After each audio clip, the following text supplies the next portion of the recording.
Hey, welcome back to the channel. If you're looking to save a lot of money by building your own garage or your own addition or whatever it might be, stick around. In this episode, we're going to be installing the Soffit. And if you got any questions, feel free to leave a comment. But I'd really appreciate it if you guys would like and subscribe. It really helps the channel. It's free. And we'll just get into it. Hey guys, real quick, I wanted to talk about some of the tools that I'm going to use. I'm going to talk about the soffit that we will be installing on this, or that I will be installing on this. There are a couple options when you are choosing your soffit. I decided to go with aluminum. You can go with vinyl. I've also seen it on my original house. It's plywood that's just painted, and they've installed vents throughout the run of the soffit. But what I'm using is aluminum soffit. It is all perforated. It comes in, I believe, 12-foot long sections. So you will see me handling these 12-foot sections. And then what you're going to need to do is measure from your wall out to the edge of your fascia board, and I subtract 1/4 of an inch from that. So I want my soffit to have about a 1/4 inch reveal from inside, from the edge of my, I don't want it going all the way out to the edge. If you're installing vinyl, you're going to need to at least account for a minimum of 1/4 inch because of expansion and contraction. That's what I was trying to say. Anyway, so I'm using aluminum, and I feel like it just looks good. It performs, you know, and guys that do this for a living, they all recommended going with aluminum, and I do like it. It's easy to work with. It's light, but it's really pretty cool.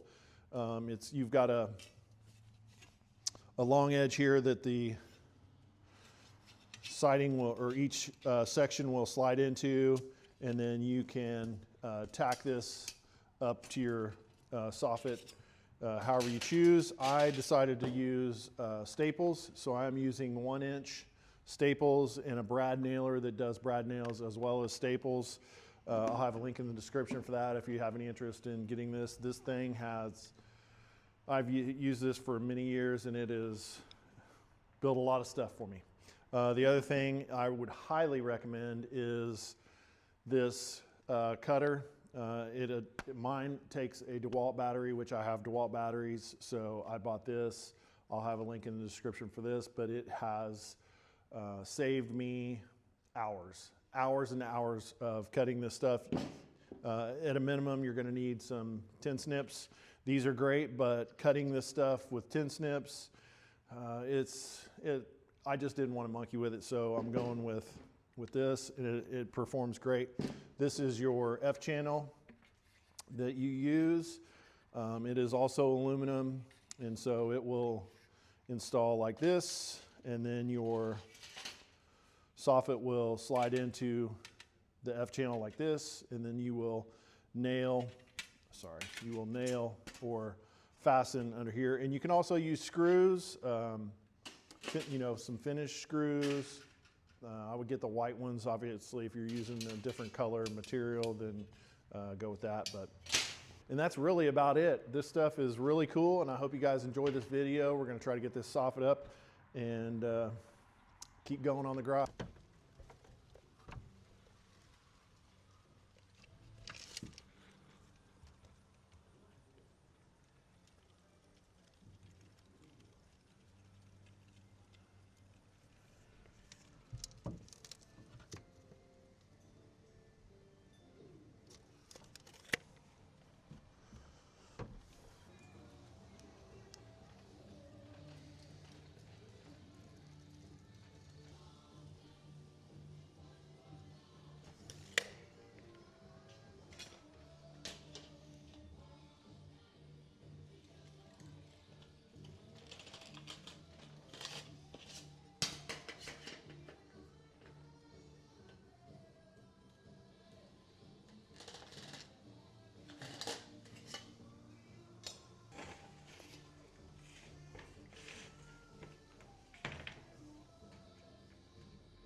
Sometimes I really wonder why I fool